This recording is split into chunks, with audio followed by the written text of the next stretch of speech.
My mother was paralyzed from the waist down and had always been suffering from several health issues since the time I can remember. Her condition required constant care and attention, which placed a significant burden on our family.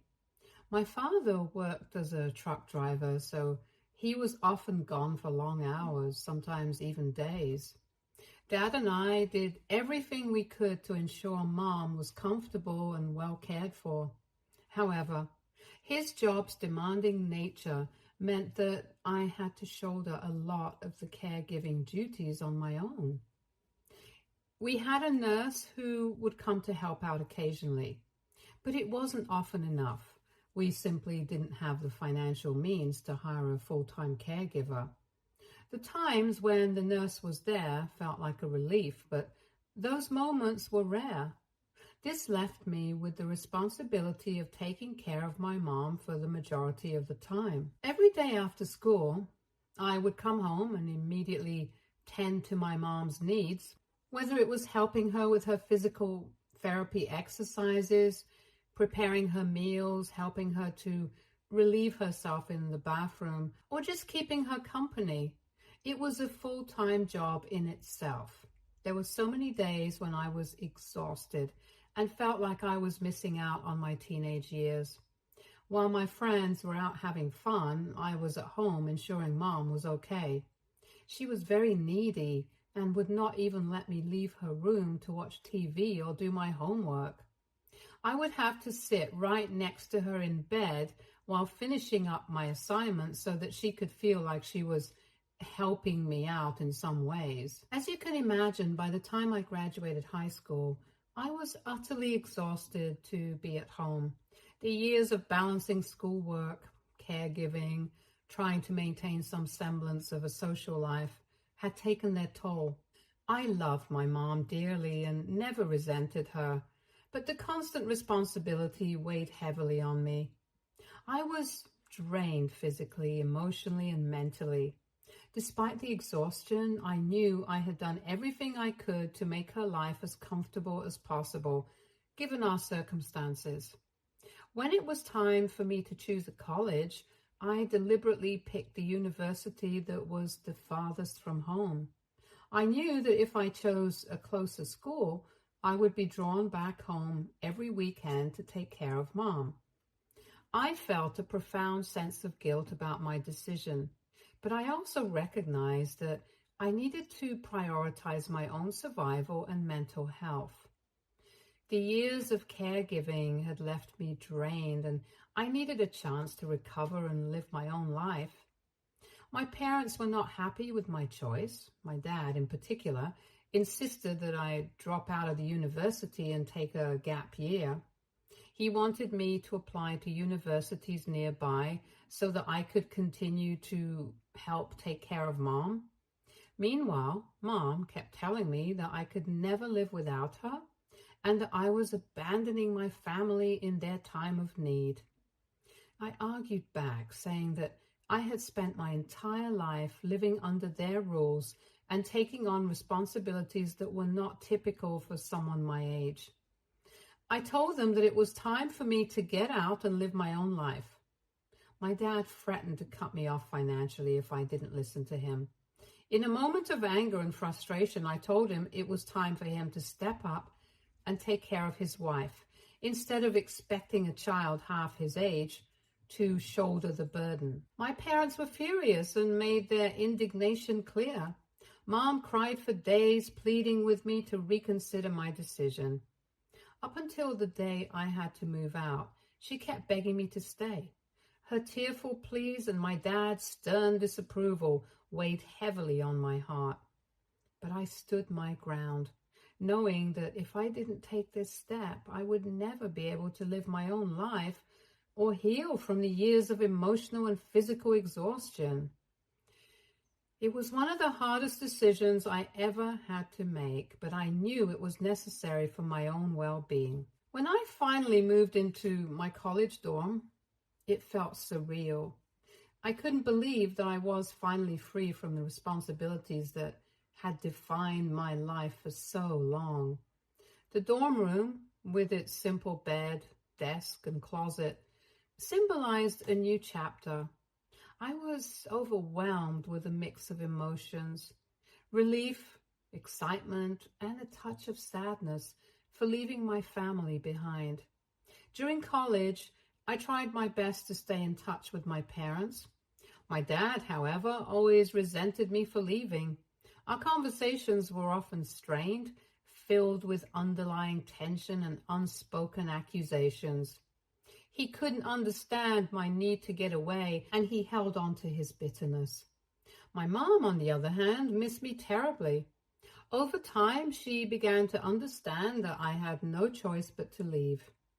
She realized that I needed this break for my own well-being because I had to take care of my mom from such a young age. I made the decision quite early on in my life that I never wanted to have children, and my mind has never changed. My entire childhood and teenage years was spent taking care of an adult, and I felt I didn't have the mental and emotional capacity left in me to take care of anyone else in the future. I was always clear about this choice with every guy I have ever met. For a long time, I chose to remain single rather than date men who, despite knowing my decision to remain child-free, would hope that I would eventually change my mind. When I didn't change my mind, they would get angry, saying how women were supposed to have children and that it was ungodly of me to deny them. Their reactions reinforced my decision to stay single. I refused to let them pressure me into a life I didn't want, and I was determined to find someone who would accept me for who I was, without the expectation of motherhood.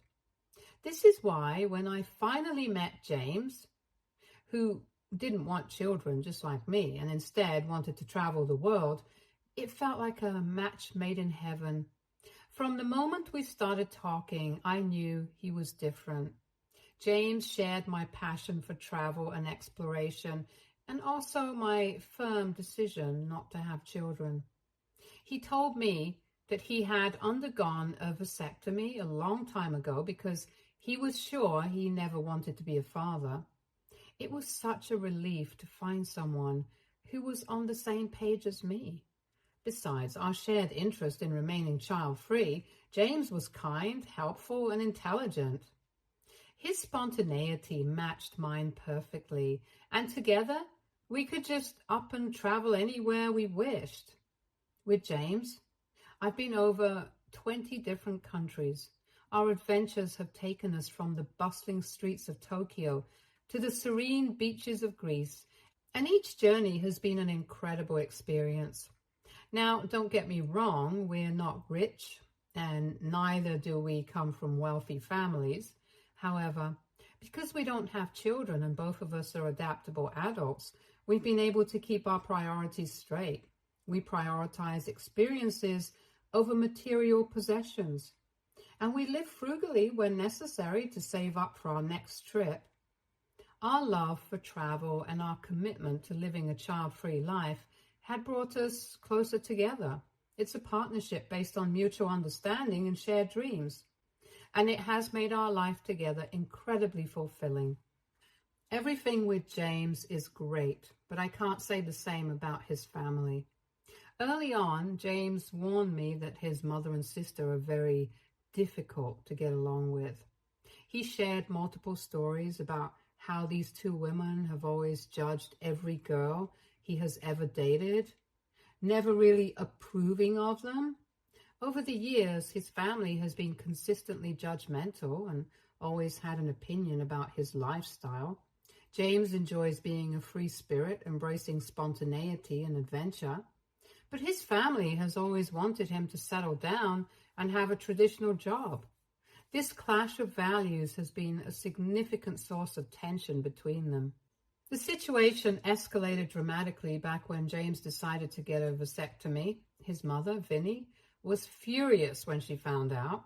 She was so angry that she stormed into his workplace and yelled at him in front of everyone, expressing her shame and disappointment that he did not want to become a father. She told him she was ashamed to have given birth to a son like him. That incident was a turning point for James. The public humiliation and the lack of respect for his personal choices made him realize that he needed to distance himself from his family. Since then, he has reduced his contact with them as much as possible. While he still loves his family, he understands that their constant judgment and disapproval are toxic to his well-being. James's decision to minimize contact has allowed him to live his life more freely. But it also means that there is an undercurrent of tension whenever family matters arise. James's mother did apologize to him several times after the vasectomy incident, which is why eventually he agreed to let me meet her. I was quite well prepared for the encounter, having grown up with pushy parents myself. James's mother, Vinnie, was exactly as I had imagined, short-tempered and very mouthy. In our first meeting, she immediately had opinions to share about my red hair color and the tattoo on my forearm. She didn't hold back her judgments, making it clear that she wasn't impressed. When she asked about my parents, I told her about my mother's disability. Vinnie then made a shocking comment, asking if that was why I wanted to marry James, so he could help me take care of my mom. I was taken aback, especially since James hadn't even met my mother at that point. Besides, why would I need to marry a man to take care of my mom? Her ridiculous words made me laugh out loud. Vinnie didn't like that at all and said she found my laughter very insulting. I didn't care and just kept eating my food without apologizing to her. Over the years, our relationship has never improved, but I've never sweated about it. I let her do her thing and I do mine. Her opinions and judgments don't affect me, and I maintain a polite but distant relationship with her. However, the main villain in my life isn't my mother-in-law, since I can pretty much handle her. It's actually my sister-in-law. She has always hated the fact that I don't want children as much as James. She had always expected her brother to meet a woman who would eventually change his mind and force him into becoming a father. Instead, James met me, who shared his interest in not having kids, and this infuriated her. When she found out that we both wanted to remain child-free, she asked me what the purpose of my life was. I told her that my purpose was to live my life just like every other person, doing the things I wanted to do. However, she argued, questioning the point of God giving me a uterus, as if the sole purpose of a woman is to become a breeding animal. I responded that just because one has a uterus doesn't mean they have to use it, and that people who don't want to have children shouldn't be forced to take on kids they can't manage. Nothing would damage a kid more than having parents who don't know how to take care of them, despite my explanations. Sister-in-law just shook her head and kept telling me how James and I were going to regret our decision when we were older and had no one to take care of us. I quipped back that I didn't want to have children just to have insurance for them to take care of me, as there's no guarantee they ever would. I also mentioned that I would feel much more comfortable at an old age home with nurses and staff who could take care of me if such a situation ever arose when we were older. Sister-in-law never bothered listening to me, as you can already imagine. Over the years, she has done everything in her power to force us to change our minds. It all started with her having children and then calling us every other weekend to take care of them. Now, James and I love our nephews and niece, but spending time with them for 3 to 4 hours isn't going to change our minds about not wanting kids. Currently, James and I are working hard to build our marketing agency, even though it has just started. We've already onboarded a few well-paying clients. This time is crucial for us, and we know we have to work very hard to retain them for a long time. At this stage, we also rely heavily on word of mouth from these clients to spread the word that we're a good agency for their brands.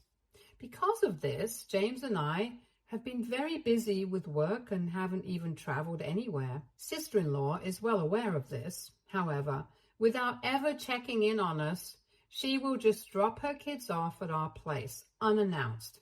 She will give us excuses that she needs a break or has to buy groceries, but will be gone for hours on end.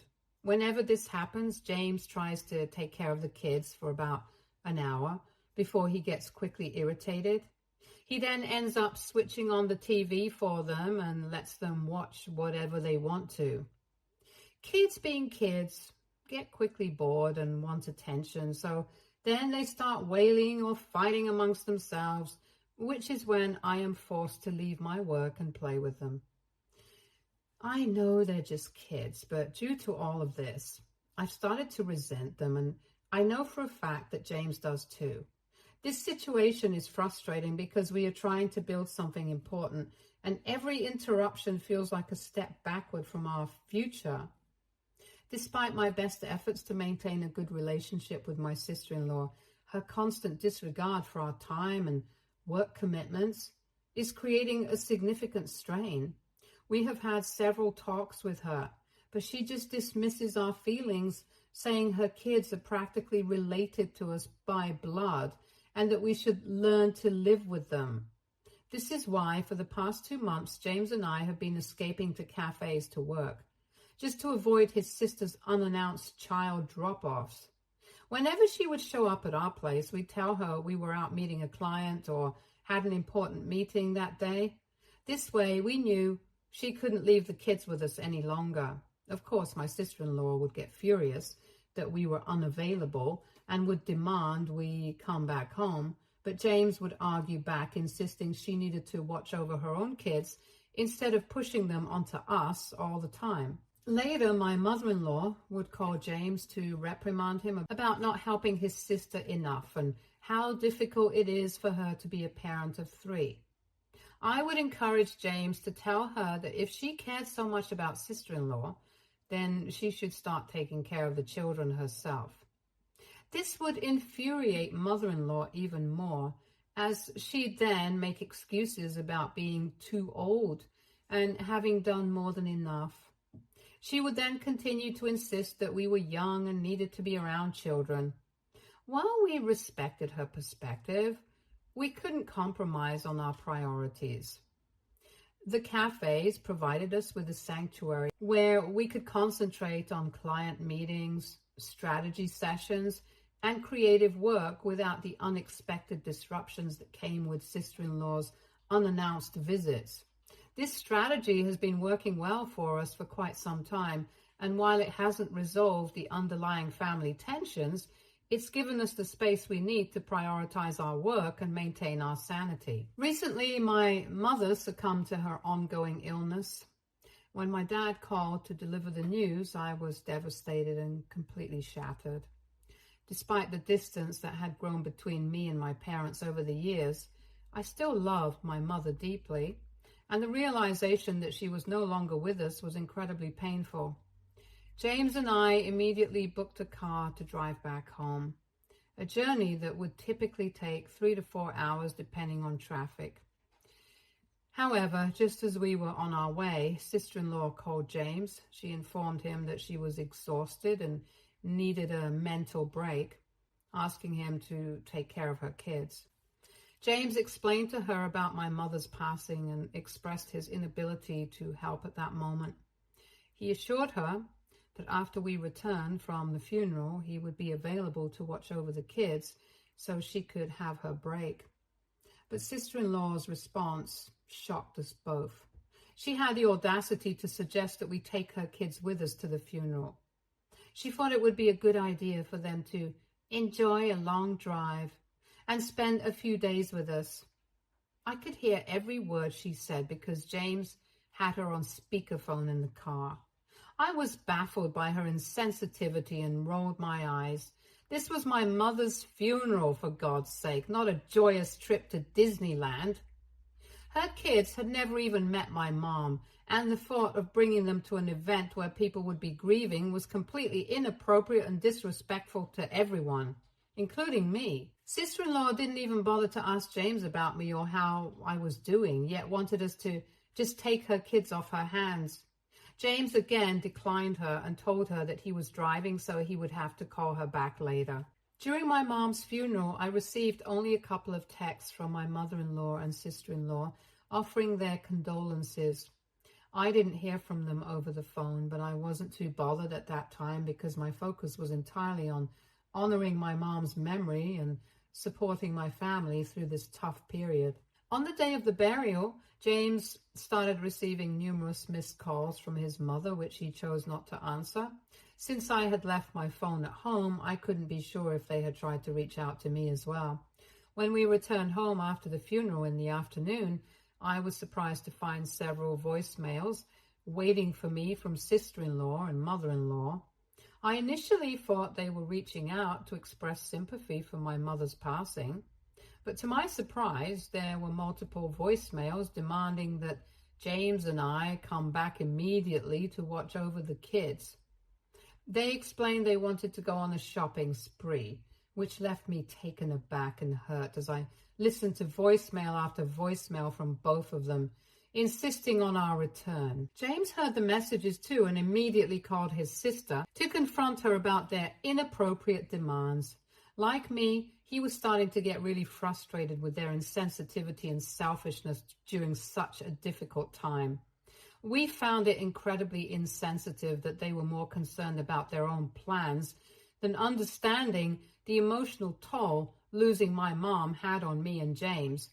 However, when James finally got in touch with his sister, she informed us that she was already with mother-in-law on the road and they had left her kids at home. She insisted that we needed to drive back to her place immediately, as it had already been 30 minutes since they had left after sending us the last voicemail. James incredulously questioned if she had in fact lost her mind, since we had just come back from burying my mother and there was no way we could drive to her place at the moment. Hearing this in the background, mother-in-law started to yell at him, accusing him of only prioritizing his wife and having no problem driving with me to my mom's funeral.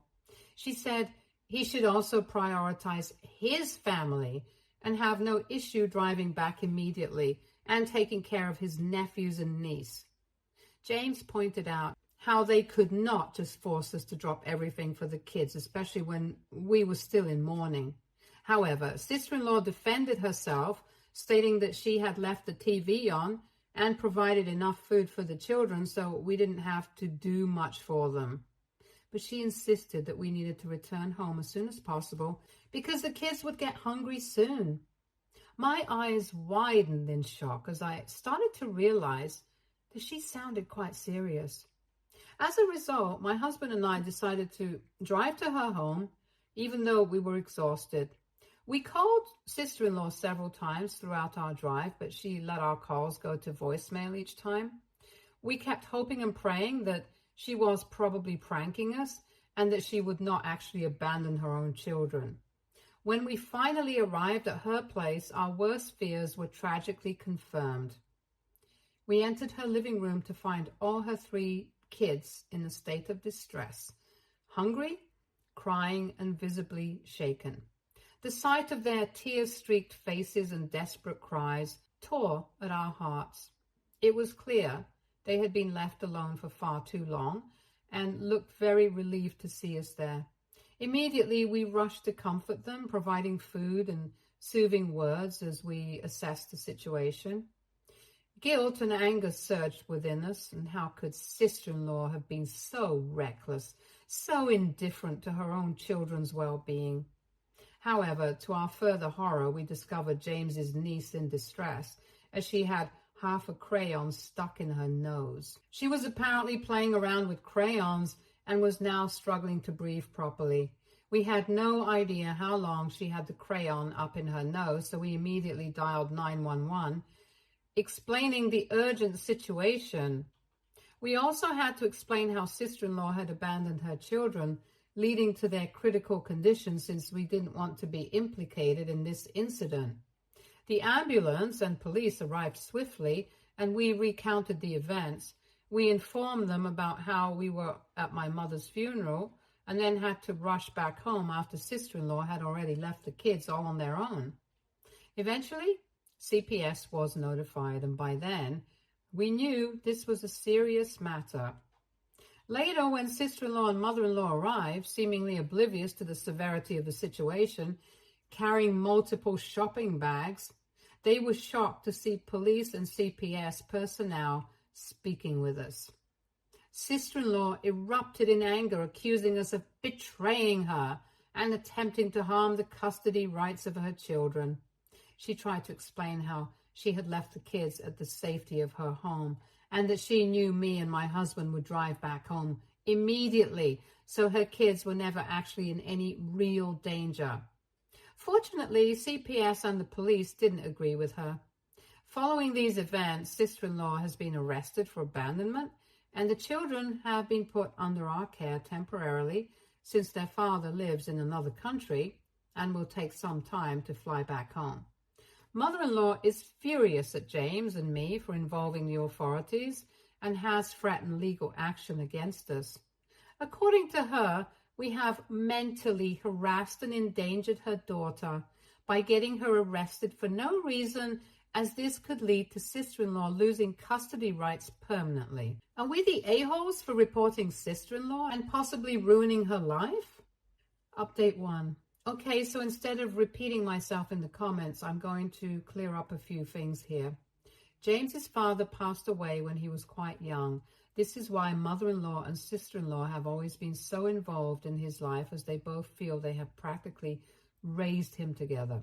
Obviously, that's not true, because according to James, his mother and sister used to abandon him as a child all the time to do their own thing, so he learned to pretty much take care of himself all on his own.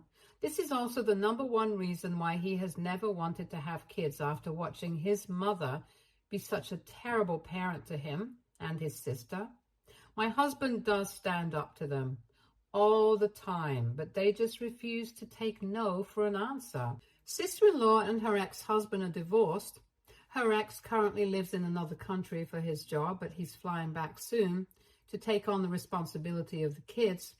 He does pay child support every month, as well as had to pay a hefty alimony during his divorce, which is how sister-in-law can afford to live a lavish lifestyle without a job. Since the court generally lets mothers have full primary custody of the children, they have been living with sister-in-law as a result, and the father comes and visits the kids every other month. I don't think he had any idea that his wife would regularly abandon their kids at our place, because we have never talked to him, but we are planning to have a sit-down with him when he arrives and let him know everything that has been going on. As of now, the kids are doing okay with us. They don't look traumatized, and we are doing our best to take care of them as much as we can. Unfortunately, James and I don't think we can take care of the children permanently in the future. We are not equipped to take on this responsibility, and we are grateful that their father will be arriving soon. Yes, mother-in-law is still threatening to take us to court. However, after reading all your comments, I feel much better knowing that she doesn't really have any legal grounds to stand on. As usual, she's just probably trying to intimidate us and refusing to accept her own role in encouraging sister-in-law to abandon her kids that day. Update 2. So sister-in-law has been released on bail currently thanks to her lawyer. However, this arrest is going to seriously affect her upcoming custodial fight with her ex-husband. Her ex did come to meet me and James. He thanked us for everything and told us that he had no idea about how sister-in-law had been treating their kids. He assured us that he would take his kids away from sister-in-law no matter what, to prevent them from ever suffering again. The ex seems quite well off, so I'm sure he can hire nannies to care for the children at his place, which is a far better option than what sister-in-law does. The only thing sister-in-law won't like about this arrangement is losing child support, which she depends on to maintain her lifestyle. We have blocked mother-in-law after sending her a long text message in which we firmly expressed that we wanted nothing to do with her whatsoever, and that she shares 100% responsibility with sister-in-law for abandoning the kids in that state.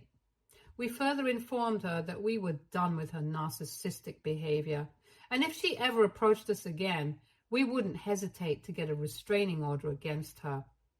We are hoping this makes her stop contacting us ever again in the future. Update 3. I know it's been several months since I last updated, but I wanted to come here and give a final update about sister-in-law. It turns out she lost custody and the judge rightfully let the father take full custody of the children. Sister-in-law's neglect and abandonment of the kids were crucial factors in the court's decision. During the custody battle, several witnesses, including us, testified about the conditions we found the children in and sister-in-law's irresponsible behavior. I also testified about the multiple times sister-in-law would drop off her kids at our place and practically force us to take care of them. In the end, the judge deemed it in the best interest of the children to be under their father's care, given his stable situation and commitment to providing a safe, nurturing environment. On the day of the court ruling, sister-in-law told me and James that we had no right to involve the authorities and that all we had to do was keep our mouths shut and take her children to the hospital if one of them needed any medical attention. She called me several insulting words and accused me of being jealous of her. James told her that this was probably the last time we would ever be in the same room together and threatened to take legal action against her, just like we had given the same warning to mother-in-law. Fortunately, over the past few months, the children have become adjusted well to their new living arrangements with their father. They are finally surrounded by the love and support they deserve. We video call the kids every weekend. James and I are very relieved that they are now in a stable, caring environment, free from the neglect they experienced before. As for everyone asking about my dad, he's doing okay. Since my mother's passing, I've been reconnecting with him more often. It's been a process of healing and rebuilding our relationship during this difficult time. Stay tuned for more stories from our